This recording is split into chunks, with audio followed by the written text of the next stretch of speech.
Hello, my name's Duncan and welcome along to Back Away from the Donkey and Bath Books. Today's a tag. I was tagged by Gavin at Genre Books, and this is the music tag. I've got my faithful tablet here with the list of stuff on there, and apparently this tag was originally done by Beyond Books, so I will tag both Gavin and Beyond Books in below, and let's just get straight onto it because we're in a Christmas mode at the moment.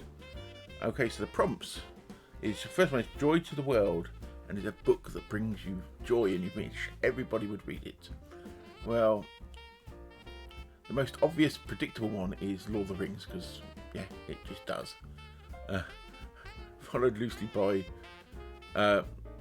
Foundation, weirdly, Isaac Asimov's Foundation. But I think I will pick today is there's a few of them. Dream Park, probably, because it's probably one of my favourite books, even though I admit it's not the best book in the world. But I just really enjoy the book, and I think people should get into it. So Dream Park by Stephen Barnes and Larry Niven from 1983, which is about live-action role-playing, but all with holograms and in this park, and it's a murder, and it's just fun book. The sequels aren't so good. The first one, though, is a stunning book. Well, I think it is anyway, and I brought it when I got out, and when it came out, and I reread it most years. I think most years I end up rereading it. So, Dream Park, Larry Niven and Stephen Barnes. So, number 2. Let It Snow, a book that takes place in a snowy environment. It's quite difficult, but then I sort of remembered. Peter Hoag's Mr. Miller's Feeling for Snow, 1992. It's a bit of a weird one for me because it's not the sort of thing, and it's about a murder of a young child from Greenland in Denmark, and it's the investigation of that and this mystery. And Mr. Miller, she's basically somebody who sort of understands snow, and the whole book sort of addresses sort of in the background sort of Denmark's history of colonialism and its past, and it's a great book. I've not read it for a long time, but I would recommend it still from what I remember. So Mr. Miller's Feeling for Snow by Peter Hoag, and I don't really hear about that much about him as a writer. He's probably done loads of stuff since then, but it was just a book I picked up at the time when it came out, and I really, really enjoyed it, and I've read it. I think I've read it once since then. So that was number 2. Question number 3. You're a mean one, Mr. Grinch. A book with a main character that you just didn't like. Or one that you just didn't like. I'm going to pick 2 mean characters. The first one is an obvious one, which is from Stephen Donaldson's Chronicles of Thomas Covenant, and Thomas Covenant is just an absolute dick. Sorry, he is just an absolute dick, and nobody likes him, but I like the books.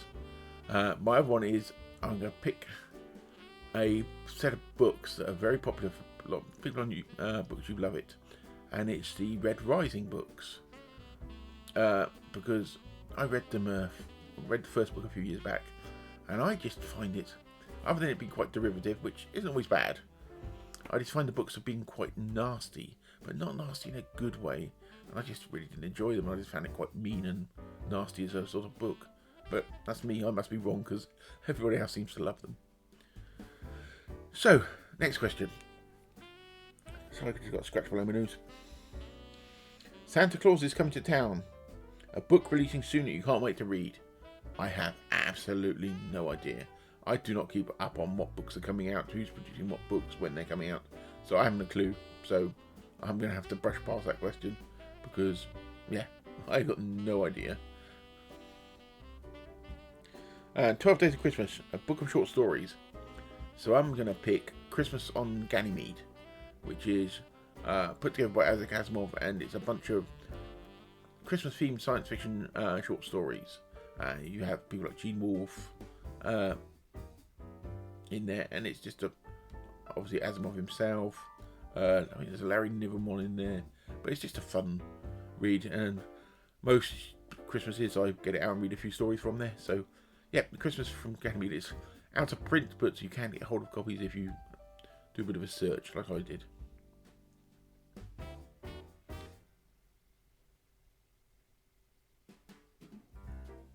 And then it's question 6.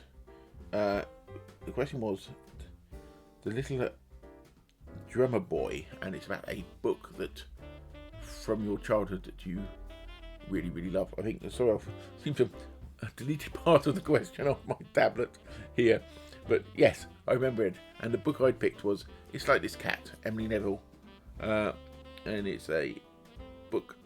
I'll show it to you there. And this book won some awards at the time, and it's just a very simple book. It was aimed for about sort of 12, 13 year olds, and it's about set in the early 60s about this boy who lives in the middle of New York, and his sort of not adventures. He adopts a cat, and it's like his first girlfriend and that. But it's just a really nice book, and I read it many, many years ago, and I've got a copy of it, and I have reread it since then, and it's still a fun sort of children's book. So yeah, I'll put down below what the proper question was, but obviously not the little drummer boy down here. I obviously deleted when I put my answers down on this tablet. I obviously deleted part of that. So, Deck the Halls, a book that has a party scene or takes place during a holiday.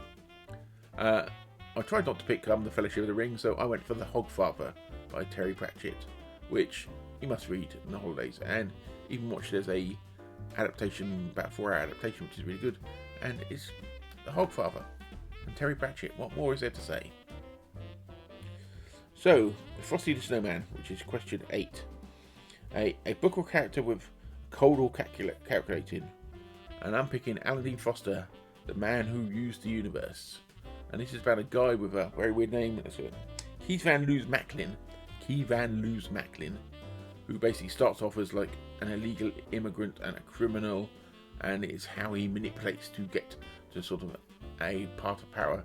Alan Dean Foster is, everyone knows he's a master of novelisation, but people forget his own original work, which is all really, really good, and he's sometimes underrated. But The Man Who Used the Universe, I think it was written in the early 60s, 63, and it's a really, really good book.